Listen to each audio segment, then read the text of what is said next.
इतने एलोक्यू रिव्यू कर लिया हूं, अब क्या बोले दोस्तों। अनबॉक्सिंग को मारो गोली। पैकेट में एक 230 वॉट का चार्जर मिलता है with white colour wrapped paper and साथ ही एक ऑफ कोर्स एक लैपटॉप मिलता है। नॉर्मली राइजन एंड इंटेल के लैपटॉप्स में जो दूसरे मॉडल्स हैं, लुक्स में कुछ ना कुछ या माइनर डिफरेंसेस होता ही है, बट यहां पर दोनों जुड़िया भाई ही हैं एलोक्यू में, लॉक सीरीज में, बट परफॉर्मेंस एंड स्टेबिलिटी में बिल्कुल डिफरेंस मिलने वाला है, जो आगे वीडियो में पता चलेगा। इस वीडियो में इसके battery backup, battery drain and Intel से अच्छा है, कितना अच्छा है, गेमिंग में क्या खास है, थर्मल, सब कुछ हम अच्छे से डिस्कस करने वाले हैं। आप लोग ध्यान रखना, जब इंटेल से कंपेयर करो इस एग्जैक्टली लैपटॉप को, तो overall performance, stability, ratio and power consumption and CPU boost वगैरह एंड ऑल को ध्यान रखना। चलो पहले इसका स्पेक्स एंड टेक्निकल लिमिट जान लेते हैं। ये Gen 4 8000 series Ryzen 7 8845HS processor के साथ आता है with 8 CPU course and 16 threads. Ryzen में कोर्स एंड थ्रेड्स बढ़ता ही नहीं भैया। As per Ryzen this says हम अपने कोर्स को नहीं छोड़ेंगे, इसमें स्टेबिलिटी लाएंगे एंड AI चिप भी डाल देंगे। So this new processor have two options, one AMD Ryzen and the other one is AMD Ryzen AI। इसमें आपको एग्जैक्टली AI नहीं मिल रहा है बिकॉज आपके Lenovo में already L1 chip AI engine देखने को मिलता है। उसके बेनिफिट्स के बारे में हम आगे बात करेंगे। इंटेल अपने AI चिप के लिए अलग से अल्ट्रा कोर प्रोसेसर बना दिया, लेकिन AMD taking it simple steps, कहा कि नहीं हम अपने इसी CPU में AI इंक्लूड कर देंगे, जो कि 16 टॉप्स के साथ आपको देखने को मिलता है। That is AI NPU with processing power of 16 trillion operations पर सेकंड। टॉप्स NPU के बारे में मैंने डिटेल में वीडियो बना रखा है, अगर जानना है तो इस वीडियो को देख सकते हो। इसका base clock speed 3.8 gigahertz and max boost speed जो है वो 5.1 गीगाहर्ट्ज तक जा सकता है। Whereas i7 14700HX का 5.5 गीगाहर्ट्ज मैक्स टर्बो देखने को मिलता है, बट यहां पर पावर बाद में ऑप्टिमाइजेशन पर ज्यादा ध्यान दिया गया है। Ryzen ऐसा कहता है, वो हम देखेंगे। इस CPU का बेस TDP है 45 watt and configurable between 35 watt to 55 watt. Whereas HX CPU जो है भैया 157 वॉट तक पुश कर सकता है। उसी पुश में थोड़ा वॉट लग गई है एलोक्यू HX सीरीज की। आप लोग जान रहे हो मैं किसी बात की बात कर रहा हूं। CPU बेस्ड eGPU इसमें आपको AMD Radeon 7 80M मिल जाता है विद 2700 क्लॉक स्पीड के साथ। डेडिकेटेड RTX 4060 115 वॉट TZP इसमें आपको देखने को मिलता है, जिसका परफॉर्मेंस आप गेमिंग में देख लेना। 16GB DDR5 single channel RAM मिलता है विद 5600 मेगाहर्ट्ज स्पीड, लेकिन इसको आप आराम से 32GB तक अपग्रेड कर सकते हो पर slot 16GB as per company, but what I say आप आराम से 64GB 32GB पर स्लॉट कर सकते हो। 1TB Gen 4 SSD मिल जाती है विद 2 स्लॉट्स, पर स्लॉट आप 2TB आराम से अपग्रेड कर सकते हो। Wi-Fi 6E मिलता है, Bluetooth 5.2 मिलता है। यहां पे पैसा बचा लिया कंपनी ने भाई, 5.3 या 5.4 दे देते। आज की डेट में सारे लैपटॉप्स दे रहे हैं। लाइफ टाइम MS ऑफिस मिल जाती है, ये अच्छी बात है, लेकिन मैक कैफे ट्रायल वर्जन मिलता है भैया।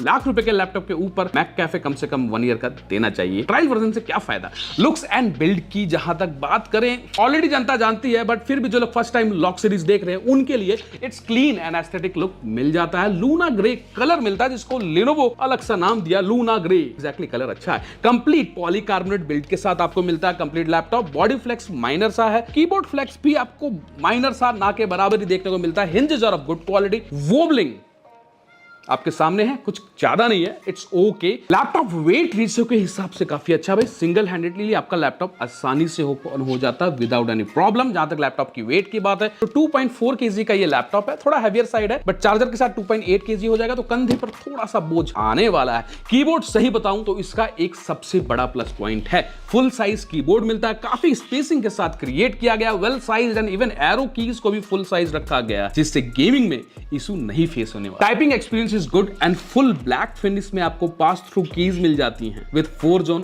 RGB keyboard which you can customise from Lenovo Vantage software, spectrum software exactly. जहां तक ट्रैक पैड की बात है तो भाई इसका प्लेसमेंट इतना बढ़िया किया गया है ना, अगर आप WASD गेमिंग कीज को यूज कर रहे हो या एरो कीज को यूज कर रहे हो तो आपका हाथ एग्जैक्टली ट्रैक पैड पर नहीं पड़ता है, तो गलती से एम इधर का उधर नहीं लग सकता है। करेक्ट, अच्छा चीज है ये। लेफ्ट एंड राइट साइड में कोई भी वेंट्स आपको देखने को नहीं मिलता है। बैक साइड में एंड पीछे के साइड आपको वेंट्स मिलता है, बल्कि यहां पर अगर आप देखोगे तो एक्स्ट्रा वेंट्स मिल जाता है। जहां तक कंपनी का कहना है Lenovo का हाइपर चैम्बर इफेक्ट क्रिएट करने के लिए नो डाउट इंटेल पर थर्मल्स इसने अच्छा इंपैक्ट किया है। सिमिलरली आई होप कि Ryzen में भी वही चीज देखने को मिले। पोर्ट्स की जहां तक बात है भैया वो सिमिलर ही है, चाहे कोई भी LOP ले लो। पोर्ट्स में आपको 3x आपको 3 USB टाइप A पोर्ट मिल जाता है 5 Gbps के साथ, USB 3.2 Gen 1 एक राइट साइड में, 2 पीछे के साइड में। C पोर्ट में आपको एग्जैक्टली 140 वाट का सपोर्ट मिलता है PD चार्जिंग का, मतलब 100 वाट के चार्जर से भी चार्ज हो जाएगा और 140 वाट तक मैक्सिमम आप इसको चार्ज कर सकते हो। एक आपको बैक साइड में HDMI 2.1 पोर्ट मिल जाता है, जो भाई 8K 60 हर्ट्ज तक आप प्ले कर सकते हो अराउंड आराम से।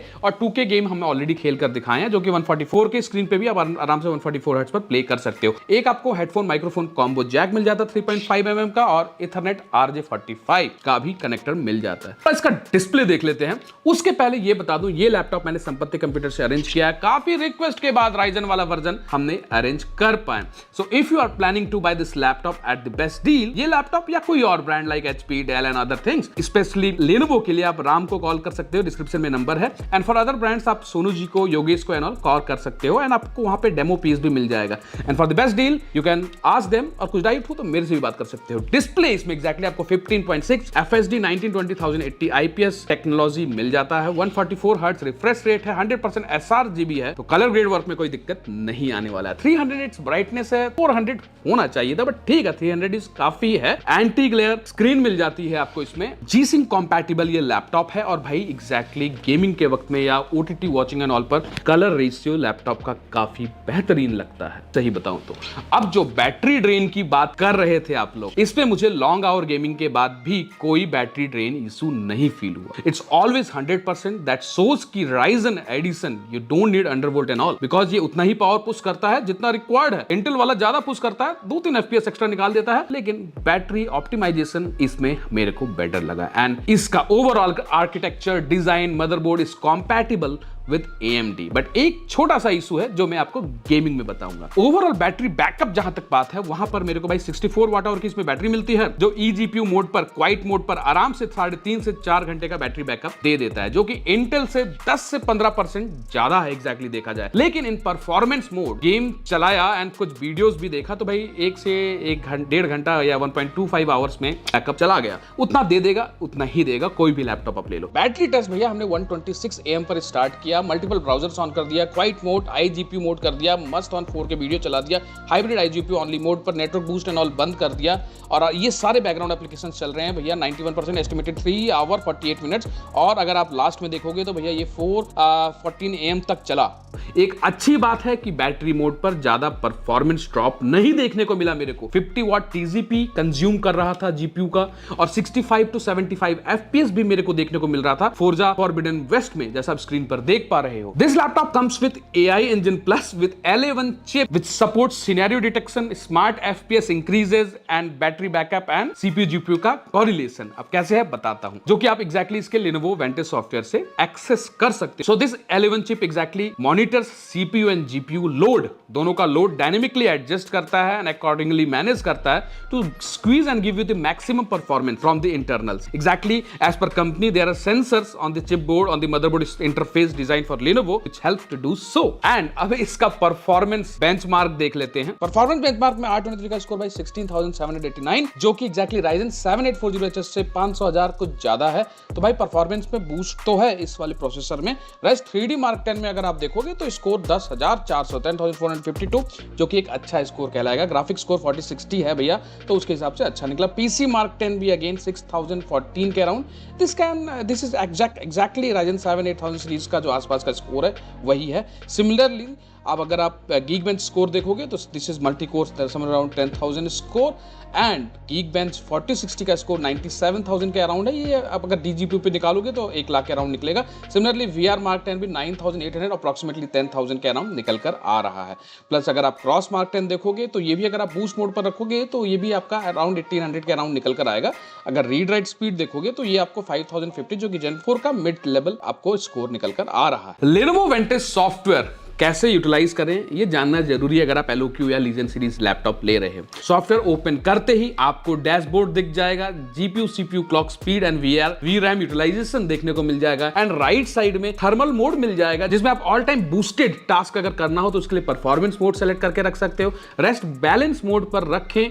एनेबल अगर आप करना है तो AI इंजन को भी वहां पर एनेबल कर सकते हो, automatically detect game play and tune CPU and GPU जैसे मैंने बताया। लेकिन बैटरी पर बैलेंस मोड पर AI इंजन वर्क नहीं करेगा। आपका यहाँ पे मेंशन भी कर रखा है स्पेसिफिकली बैलेंस मोड पर अगर ये है तो। वैसे ये एआई इंजन आप किसी मोड पर भी ऑन कर सकते हो, एग्जैक्टली परफॉर्मेंस पे हो, कस्टम मोड पर कहीं पे भी हो आप तब भी इसको ऑन कर सकते हो। एंड इसमें आपको क्वाइट मोड भी मिल जाता है, एग्जैक्टली अगर आपको बैटरी बैकअप ज्यादा चाहिए। कस्टम मोड पर आप सीपीयू जीपीयू की लिमिट को सेट कर सकते हो, फैन को मैक्स कर सकते हो, साथ ही एक्सट्रीम मोड को भी एनेबल कर सकते हो। अगर आपको कोई हैवी वर्क लोड करना है, कोई हैवी रेंडरिंग करना है, कोई एग्जैक्टली ब्लेंडर्स को रन करना है, तब अगर आप थोड़ी देर के लिए रखना चाहते हो तो उस सेटिंग को आप चेंज कर सकते हो। GPU overclock, undervolt, network boost, you can use this auto close option. Exactly क्या है कि भाई अगर आप गेम खेल रहे हो, कोई एग्जैक्टली कोई हाई टास्क करना चाहते हो तो ऑटो क्लोज में आपने जो भी एप्लीकेशंस को ऐड करके रखा है वो सारे एप्लीकेशंस आप ऑन द गो क्लोज कर सकते हो। फिर आ जाता है GPU working mode, MUX switch, hybrid mode, hybrid iGPU mode, hybrid auto mode, only dGPU mode. तो मोस्ट ऑफ द गेम्स हमने हाइब्रिड मोड और डीजीपीयू में सेलेक्ट करके ट्राई किया है। हाइब्रिड आईजीपीयू मोड एग्जैक्टली सिर्फ आईजीपीयू और नॉन आईजीपीयू मोड के लिए यूज होता है। टच पैड लॉक ऑप्शन मिल जाता है, rapid charge, wifi security, adaptive refresh rate means while इन बैटरी मोड 60 हर्ट्ज हो जाएगा आपका इसका refresh rate, and while on power connected 144 hertz पर ऑटो स्विच हो जाएगा, आपको मैन्युअली स्विच करने का जरूरत नहीं पड़ेगा। साथ ही आपको सिस्टम टूल्स मिल जाते हैं जिसमें एग्जैक्टली सिस्टम अपडेट करना हो, मैक्रो कीज सेट करना हो, पावर बैटरी चेक करना हो, मतलब पावर बैटरी में कितना पावर बचा है, कितना बैटरी का लाइफ बचा है, वो सब कुछ आप यहां से चेक कर सकते हो।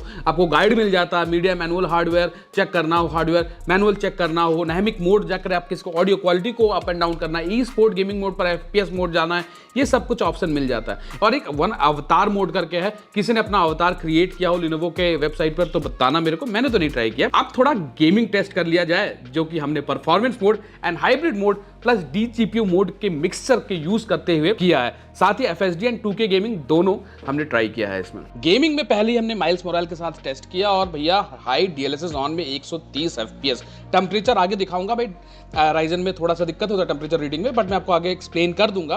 लेकिन आप देखो डीएलएसएस ऑफ में 60-70 एफपीएस, 14 GB रैम यूटिलाइज हो रहा है। सीपीयू का टेम्परेचर परसेंटेज आप देखो क्या यूटिलाइजेशन है, और अगर अपना मेमोरी यूटिलाइजेशन देखोगे तो भैया 7.6 GB पूरा ही जीपी यूटिलाइज हो रहा है। और टीडीपी में भी ध्यान रखना, 80-90 टीडीपी के अराउंड जा रहा है। सेम अपना एलन वेक 2 में अगर आप देखोगे तो भाई यहाँ पे भी वेरी हाई सेटिंग में डीएलएसएस ऑफ में अगर 100 एफपीएस निकाल कर ले आता है तो जो बहुत अच्छा, सही बता रहा हूँ, प्रोसेसर के हिसाब से प्लस जीपी के हिसाब से आपको ये कॉन्फ़िगरेशन एंड गेमिंग एक्सपीरियंस निकाल कर दे रहा है। रैम यूटिलाइजेशन कम है, बट टेम्परेचर में बता रहा हूँ इस गेम में थोड़ा सा 80-88 के अराउंड जा रहा था। यहाँ पर अगर आप देखोगे नेक्स्ट गेम अपना एविल डेड 4, तो यहाँ पर अगेन हाई डीएलएसएस ऑन पे आपको 120 एफपीएस, मतलब गेमिंग में एफपीएस के हिसाब से परफॉर्मेंस अच्छा निकाल रहा है। जबकि टीडीपी अपना यूटिलाइजेशन कहीं ना कहीं 90, 95, 100 के अराउंड उससे ज्यादा नहीं जा रहा। बट जो अगर RDR2 में अगर आप देखोगे डीएलएसएस ऑफ डीएलएसएस ऑन, तो भाई ये यहाँ पर थोड़ा जीपीयू इंटेंसिव गेम है। इसमें मैं टेम्परेचर भी आगे आपको दिखाऊंगा, तो 84-85 एफपीएस, 90 एफपीएस अगर ये निकाल कर ले आता है, तो that is the power of this GPU with the configuration of AMD Ryzen, जो कि मुझे कहीं पे भी थ्रॉटलिंग या दिक्कत नहीं हुआ। जहां तक बैटरी ड्रॉप की बात है, भैया हम लोग इसमें 1 हफ्ते से लगातार गेम खेल रहे हैं, कोई भी बैटरी ड्रॉप का इशू मुझे पर्सनली फेस नहीं हुआ। आपके सामने है टेम्परेचर 78, 79, 80 डिग्री सेल्सियस तक यहाँ पर टच हुआ था। लेकिन अब इस गेम में दिखाऊंगा भाई, ये बहुत ही जीपीयू इंटेंसिव गेम है, बट यहाँ पे भी हाई डीएलएसएस ऑन पर आपको टेम्परेचर तो छोड़ो, एफपीएस पर ध्यान देखो, क्या एफपीएस भाई 120, 121 एफपीएस, जबकि 30, 50, मैक्सिमम 50, 55 एफपीएस निकाल कर ला पाता है। अगर हम डीएलएसएस होता नहीं और हाई डीएलएसएस सेटिंग्स पर अगर हम ऑफ करके भी खेलते हैं तब भी 78 एफपीएस के अराउंड निकाल कर ला रहा है। और जीपीयू का टेम्परेचर भाई 80 डिग्री सेल्सियस इज ओके। यहाँ पर देखो टेम्परेचर भाई 92 डिग्री सेल्सियस तक पहुंच चुका है, जो आप ऊपर लेफ्ट साइड में देख सकते हो, क्योंकि भाई हम लोग बहुत देर से गेम खेलते हैं। तो यहाँ कह सकते हैं कि इंटेल के हिसाब से थर्मल्स कहीं ना कहीं कुछ गेम में थोड़ा ऊपर जाता है, जिसके लिए आपको कूलिंग पैड, और ध्यान रखें कि पीछे दीवार से ज्यादा सटा के ना खेले, जो कि हम यहाँ पे ट्राई कर रहे थे कि दीवार के ज्यादा पास था, उससे टेम्परेचर आप देख सकते हो कि 92 डिग्री सेल्सियस पहुंच चुका है, जबकि हम लोग काफी देर से इसमें गेम खेल रहे हैं। एफपीएस पर कोई दिक्कत नहीं, थर्मल्स पर कोई दिक्कत नहीं। नेक्स्ट गेम आपके सामने है GTA 5, जिसमें 140, 144, 144 एफपीएस पूरा निकाल कर ला रहा है। दैट्स गुड, डिफॉल्ट सेटिंग्स के साथ हम ये खेल रहे हैं। दैट इज इसका 144 हर्ट्ज का डिस्प्ले और पूरा ही एफपीएस आप निचोड़ सकते हो। और अगर ध्यान रखना कि टीडीपी जो है, टीडीपी नहीं टीजीपी जो है अपना, वो मैक्सिमम इस गेम में 50-55 एफपीएस के अराउंड जा रहा है, 55 वाट के अराउंड जा रहा है। एफपीएस तो आप देख ही रहे हो, लेकिन ये भी कहूंगा अगर आप बैटरी मोड पर भी खेलते हो तो ये 50-55 वाट टीजीपी यूटिलाइज कर लेता है। नेक्स्ट गेम फार क्राई में अगर आप डीएलएसएस ऑन पर देखोगे, अल्ट्रा सेटिंग 90 एफपीएस के अराउंड दिखा रहा है। यहाँ पे मेमोरी यूटिलाइजेशन आपका ज़्यादा नहीं है, 4 GB से काम चल जा रहा है। GPU यूटिलाइजेशन 58% के अराउंड है। TGP भी 60, 65, 70 के अराउंड जा रहा है। AMD में मैंने ये देखा है कि इंटेल आपका TGP, GPU के TGP को बहुत ज़्यादा यूटिलाइज करता है, इसलिए कहीं ना कहीं वो पावर पुश ज़्यादा कर पाता है। बट अगर आपका परफॉर्मेंस इसी में मिल जा रहा है तो आपको उतना टेंशन की बात क्या है, क्योंकि ऑप्टिमाइजेशन एक बात है जहां पर AMD ने अपने आप को उतना ही ऑप्टिमाइज किया, बोला कि भैया पावर बाद में, पहले हम अपने आप को ऑप्टिमाइज तो कर ले। तो उस हिसाब से LOQ में specifically, I am not talking about the other brands, specially LOQ में AMD seems to be like more optimise. Next game आपके सामने है काउंटर स्ट्राइक, यहाँ पर 200-250 के अराउंड FPS देखने को मिला, जो कि आई थिंक सो इंटेल में हम इसमें 280 के अराउंड एक्सपेक्ट करते हैं, और यहाँ पर आप डिफॉल्ट सेटिंग्स में 200 के अराउंड पे ही मिल रहा है, जबकि हमने बार बार टेस्ट किया and I can say it's good भाई। 200 FPS is not bad. And जहाँ तक Ryzen 8000 सीरीज की बात है, this is great processor but can't be compared exactly with the Intel HX processor. Clear understanding की अगर हम बात करें तो यहाँ पे भी आप देखोगे तो 70 वॉट TGP यूटिलाइज हो रहा है। Forza Horizon की बात अगर करें तो Forza Horizon में भी इसने DLSS ऑन पर 110 FPS और DLSS ऑफ में आपका ऑलमोस्ट 105 FPS, तो 10 FPS का डिफरेंस है। हम ज़्यादा गेम इसीलिए खेल रहे हैं सो दैट कि आपको भाई ये डाउट खत्म हो जाए कि हम AMD में कैसा परफॉर्मेंस निकाल सकते हैं। तो देखो 7 FPS का डिफरेंस था, बैटरी बिल्कुल कहीं पे भी ड्रॉप नहीं हुआ। कॉल ऑफ ड्यूटी भी आपके सामने है और कॉल ऑफ ड्यूटी में भाई आपको 132 FPS अगर मिलता है तो और चाहिए क्या, जबकि हम अल्ट्रा सेटिंग्स में खेल रहे हैं। एक्सट्रीम सेटिंग्स में ज़्यादा से ज़्यादा आपका कितना ड्रॉप होगा, 115 FPS आराम से निकाल कर देगा। 70 वॉट TGP यूटिलाइज हो रहा है, वो एक बात है जो मैंने आपको पहले बताया। अब यहाँ पे एक्सट्रीम सेटिंग्स पर अगर आप देखो तो जैसे मैंने कहा 110 FPS 110 FPS के अराउंड में निकल कर आ रहा है, बट मेरे को यहाँ पे DLSS का समझ में नहीं आ रहा है। DLSS और DLSS ऑन में अप्रॉक्सीमेटली सेम ही FPS कहीं ना, but scenario to scenario base है। आप देख सकते हो कि लेफ्ट में अब FPS कम हो गया, राइट में अब ज़्यादा हो गया, तो इट्स अबाउट कि भाई थोड़ा सा समय लग सकता है DLSS को कैच करने में, बट आप डिफरेंस देख सकते हो कि this is the difference in extreme mode. अब हमने वैलोरेंट को भी टेस्ट काफी देर किया था, यहाँ पे FPS हमको देख रहे हो भाई 300 के अराउंड जा रहा है, 230, 240, 250, 300 टच कर रहा था, बट आई कैन से कि एवरेज 250, 260 के अराउंड आपको मिलने वाला है। अब 2K में भी सोचा गेम खेल कर दिखा देते हैं। हम ये 2K मॉनिटर LG का यूज कर रहे हैं, जिसपे अल्ट्रा DLSS ऑफ पर 60 FPS 55 FPS के अराउंड आप आराम से निकाल पा रहे हो। 60 FPS मतलब 2K डिस्प्ले पर आपको गेम में खेलने में कोई दिक्कत नहीं होने वाला है। सिमिलरली अगर आप इसको DLSS ऑन भी कर दोगे तो वहां पे भी वही 60, 65, 70 FPS के अराउंड देखने को मिलता है, जो कि एक 2K डिस्प्ले के हिसाब से सही है। बल्कि 2.8K डिस्प्ले मान लो, इसको 4K पे भी खेलोगे तो वही 55 से 60 FPS के अराउंड आपको मिलेगा, but 2K display is enough for this kind of games. Rest अगर आप यहाँ पे साइबरपंक देखोगे तो साइबरपंक में भाई रे ट्रेसिंग अल्ट्रा पर 67 FPS आपको देखने को मिल रहा है। यही अगर हम नॉर्मल 1080 पिक्सल पर खेल कर देखे थे तो भाई वो 80-90 FPS आराम से निकाल कर दे रहा था। तो 2K डिस्प्ले पे आप साइबरपंक जैसे गेम को मस्त मौला के साथ खेल सकते हो, कोई दिक्कत नहीं। और यहाँ देखो 110 वॉट TGP यूटिलाइज हुआ। अगर आप 2K डिस्प्ले यूज करोगे तो TGP भी ज्यादा यूटिलाइज हो रहा है, रैम भी 15 GB यूटिलाइज हो रहा है। अब हम ओवरड्राइव पर 50 FPS निकाल कर ले पा रहे हैं।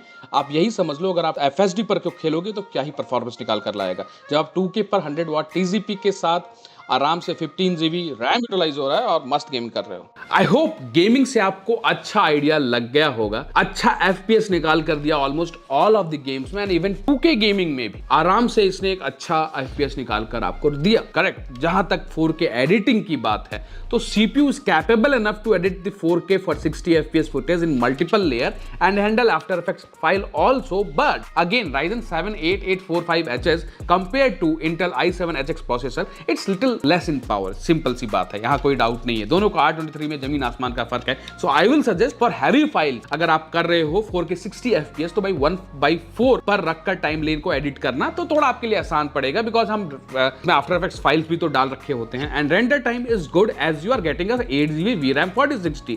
ब्लेंडर फोटोशॉप तो इसके लिए भाई बाएं हाथ का काम है, उसमें कोई दिक्कत नहीं है। 4060 मिल रहा है और जैसे मैंने बताया Ryzen 7 8000 series is good enough to do all those things. जहां तक कैमरा एंड माइक क्वालिटी की बात है तो 720 पिक्सल का कैमरा है, 30 FPS पर रिकॉर्ड हो रहा है। भैया लाख रुपए के ऊपर कम से कम आप 1080 पिक्सल कैमरा दे दिया करो, बट ठीक है, आपको और बहुत चीजें मिल रही है।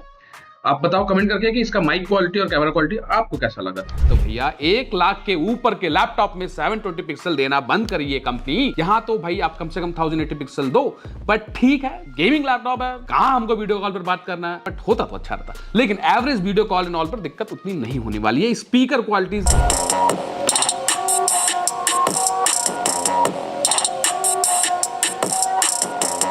एवरेज जैसा सारे एलक्यूज में मिलता है। अगर इस रेंज में कोई और लैपटॉप देखें, स्लिम एंड लाइट फैक्टर में भाई एक लैपटॉप मिलता है जो इसको तगड़ा टक्कर देता है, जो कि HP Omen Ryzen 7 7840HS RTX 4060, same display same GPU, but HP Omen में आपको 140 वाट TCP मिलता है, इसमें 115 वाट TCP मिलता है। But CPU wise LOQ is little more powerful, battery is better in HP, मतलब बैटरी उसका बैटरी पावर ज्यादा है, नो डाउट थोड़ा ज्यादा बैटरी बैकअप देगा, बट अप्रोक्सीमेटली नियर बाय ही रहता है। दोनों में तगड़ा फाइट है। एट कैमरा एंड क्वालिटी में again HP wins, but LOQ comes with latest more optimized Ryzen 8000 series which is the plus point, इसको मत भूलना, जिसका परफॉर्मेंस आपने देख ही लिया। अगर Lenovo LOQ की बात करें तो उस हिसाब से सिर्फ 2 पॉइंट को साइड रख दें, like Intel can push more power and have better thermal, but I have not seen any issues in Ryzen LOQ which we noticed in Intel One, जो आप जानते हो थोड़ा सा थर्मल कहीं ना कहीं ज्यादा हो जा रहा है। Rest it's a great machine, you can go with it. I hope आपको वीडियो इंफॉर्मेटिव लगी होगी। उसी बात पर like, subscribe and bell icon दबा